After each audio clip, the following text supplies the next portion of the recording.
റഷ്യയിൽ നിന്ന് ഉയർന്ന വിലയ്ക്ക് എണ്ണ വാങ്ങുന്നതുമായി ബന്ധപ്പെട്ട ഉയർന്ന തീരുവ ഏർപ്പെടുത്തിയതിനു പിന്നാലെ വഷളായ ഇന്ത്യ-യു-എസ് ബന്ധം മെച്ചപ്പെടുന്നതായി സൂചന.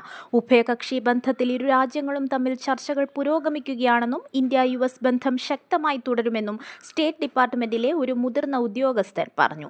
പ്രധാനമന്ത്രി നരേന്ദ്രമോദിയും യു-എസ് പ്രസിഡന്റ് ഡൊണാൾഡ് ട്രംപും തമ്മിലുള്ള കൂടിക്കാഴ്ച നടക്കുമെന്നും ഉദ്യോഗസ്ഥർ രാജ്യാന്തര മാധ്യമത്തോട് വെളിപ്പെടുത്തി.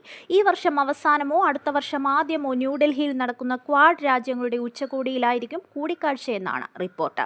നിങ്ങൾ മോദിയും ട്രംപും തമ്മിൽ കൂടിക്കാഴ്ച നടത്തുന്നത് കാണും. അവർക്കിടയിൽ വളരെ പോസിറ്റീവായ ഒരു ബന്ധമുണ്ട്.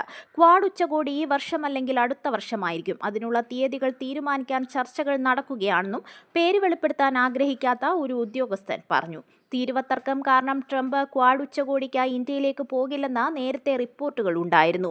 റഷ്യയിൽ നിന്ന് എണ്ണ വാങ്ങുന്നതുമായി ബന്ധപ്പെട്ട് ഇന്ത്യ-യു-എസ് ചർച്ചകൾ പോസിറ്റീവായി പുരോഗമിക്കുന്നുണ്ടെന്നും വരും ആഴ്ചകളിൽ ഒരു പരിഹാരം സംഭവിക്കുമെന്ന് പ്രതീക്ഷിക്കുന്നതായും ഉദ്യോഗസ്ഥർ സ്ഥിരീകരിച്ചു.